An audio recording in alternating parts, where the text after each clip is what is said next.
Okay, so hello guys, welcome to a new video, and today we will talk about warming up. So this will be about why you should warm up, how to warm up, and what are the benefits of warming up.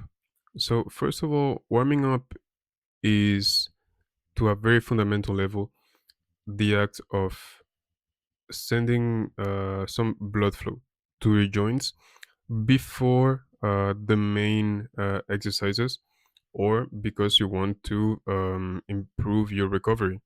So that's a basic tip you can get right there. If you want to improve your recovery, um, whatever improves your blood flow will improve your recovery overall.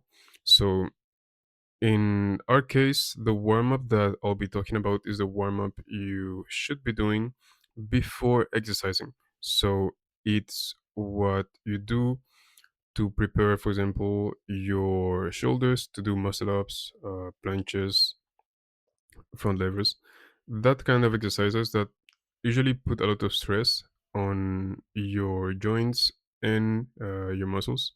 So, first of all, disclaimer, I am no expert in anatomy, so I'm gonna explain with the best of my abilities what works for me, what has worked for me, and how warming up has probably saved me more than once.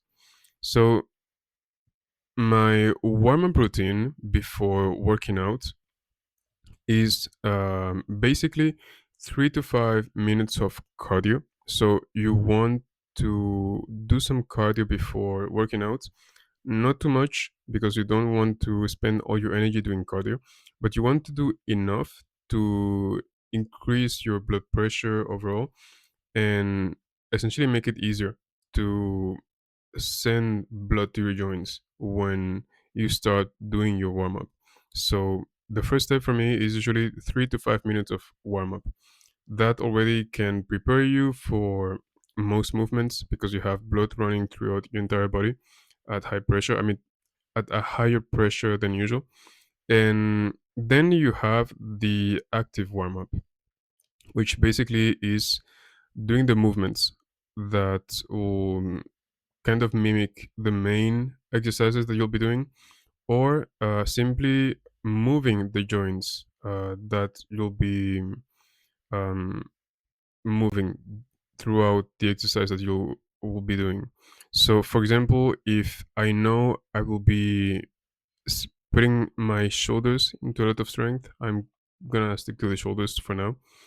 Um, then I'll make sure to do rotations for the shoulders throughout the entire range of motion so that I am sure that if for some reason, any accident, any situation, I have to do some weird movement in a position that my shoulders wouldn't be used to be on a daily basis, then at least I know I've warmed up so I can avoid most injuries that are tied to doing movements that your body is not used to doing. Um, if I know that I'll be requiring some endurance, for example, on weird positions for my wrist, which I think is the second mm, type of, I mean, the other joints that I use the most after my shoulders, I think, at least most that I push at the extreme. Then I'll make sure to also do active stretches. Stretches are very useful because not only they give you flexibility over time, if you do 30 seconds of holding a certain position per warm up or stretch session, but also since you develop that flexibility even temporarily, then if for some reason you fall into a position or you end up in a position that you are not used to being in, then you know that at least it will protect you from having, let's say, your joints ripped apart for some reason or your bones being separated because your joints weren't ready for it. It really all comes down to preparing your joints and the muscles surrounding them for the movement. So active stretches is a big thing that I do during my warm-ups, especially for my wrist. I also do it for my hamstrings. So essentially all the back part of my legs. And I also like to do some light active stretches for my um, shoulders. Something I always make sure is that whenever I warm up muscle group, I always try to go to all the range of motion of that muscle group for the reasons I explained before. And also, I noticed that not only you gain flexibility when you warm up going through the entire range of motion, but also the exercises are smoother when you do them because you don't have to get to the the entire range of motion to do most exercises. In fact, you that's kind of normal. Your planche won't require you to um, move your arms in the same way that you have to move them if you were doing some back lever, for example. Those are kind of opposite almost. And that's kind of the idea. So you want to mix cardio before the active stretches and the warm-ups, and you want to I like to alternate. You don't have to, but essentially incorporate some form of active stretch in your warm-up. So the framework is that with the cardio you improve the blood flow by default by increasing the blood pressure, and by doing the dynamic movements then you send that b- blood flow to the joints that you are targeting. The active stretches serve you for the flexibility, and the benefits of being flexible are basically extra protection in case you fall or you end up doing reaching a range in the range of motion that's you wouldn't that will hurt you otherwise.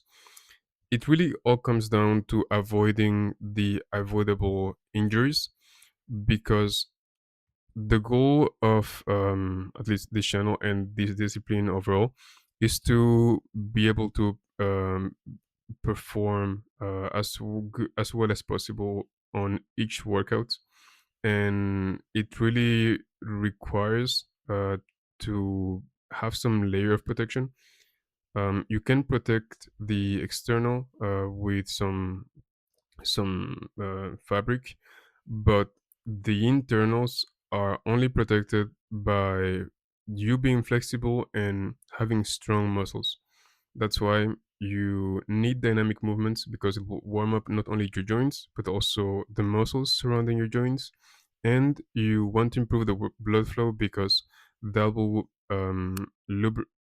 I'll say lubrify your joints and give you that extra layer of protection that you wouldn't otherwise have. Actually, doing multiple sets of a given exercise acts as a warm up. I can tell you, even warming up for the usual 11 to 15 minutes, depending on how I'll say cold I am, um, my best performance usually peaks at the second or the third set. And it's for the same reason, because I'm warmed up, and I am warmed up with a very specific exercise that I'm repeating multiple times. So the action of repeating the exercise multiple times acts as a warm up for all the joints that wouldn't have warmed up to the same intensity if I were only warming up. That's also why when you are training to gain strength, for example, the iron bar circle training that he shared with the community in, I think, 2024, um, had has a huge warm up phase of increasing overloads.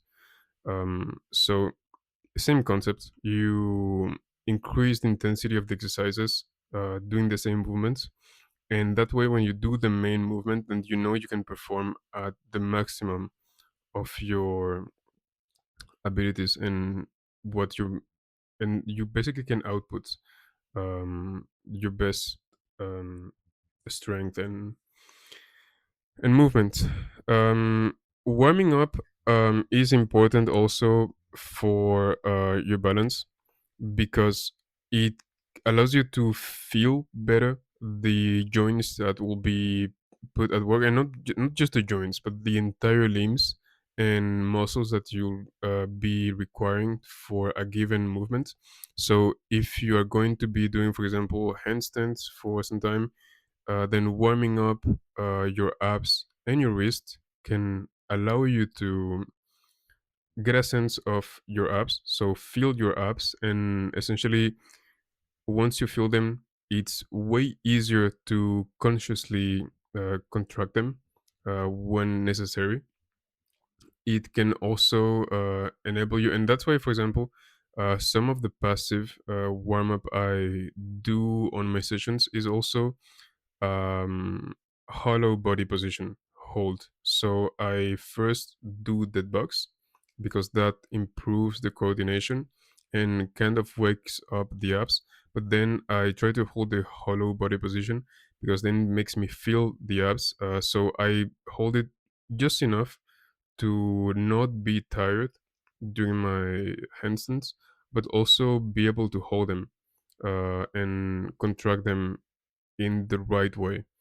So basically, in a nutshell, your warm up has to has to be made out of cardio, active stretches, dynamic movement, and some more passive movements. That's what I can say, and I'll have to say that it changed my life.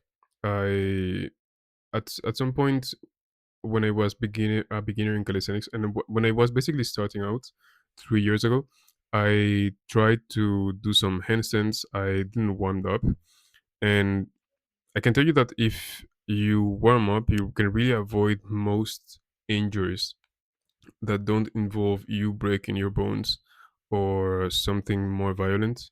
Um, and I'm staying in the context of body weight exercises context, because once you start adding weight, then you get extra risk, like gripping muscles, and thankfully it's not very common on body weight exercises, even though some people can reach that level of stress on their muscles.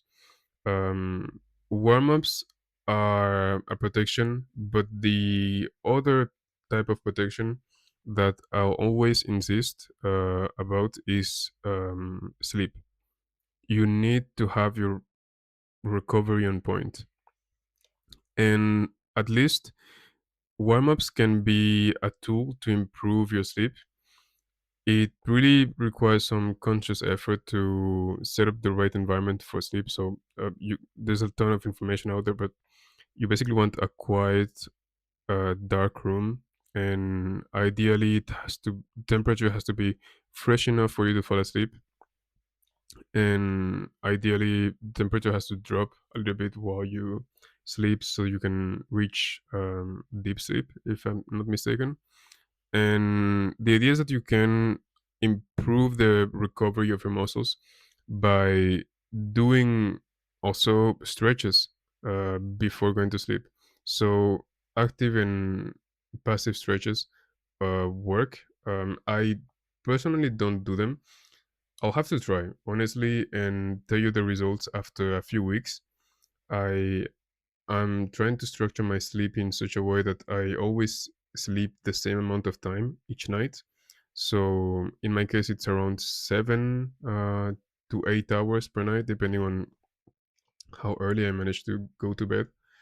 And yeah, it's something I would like to try because I know there are many benefits from a recovery standpoint, and and basically from stretching. I was going to say warming up, but warming up doesn't really do.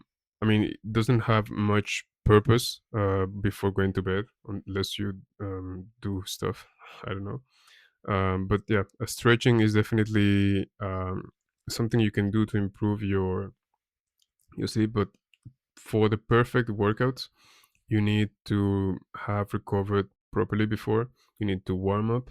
There has to be some blood flow on your joints, and yeah, the cardio, the active stretches, and the warm ups basically do that. So that's kind of everything I can tell you right now about warming up. I think I'll have to definitely show what I do exactly.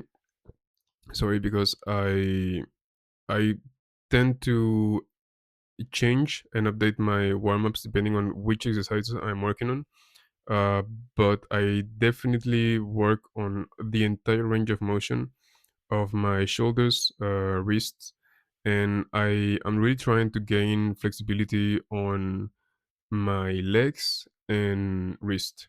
For now, I've seen a huge, I mean, many benefits from being flexible on from my feet. I used to hike a lot, and it really saved me many times from having some injuries on my ankles to have flexible ankles. And that flexibility was one that I gained by learning pistol squats. Squats were the among the first exercises I learned when I started calisthenics.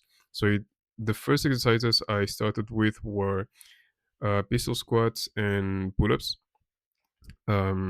because those were the easiest ones I could train when I was a student, and I really saw many benefits from being flexible in that regard. So I'll probably show it one day. I think I have a short that you can find among my shorts where I show my warm up, but it's definitely not the best. So I'll have to do one where I show my warm up in more detail than at the time. So thank you for sticking around. See you on video in the future, and thank you for your time. Goodbye.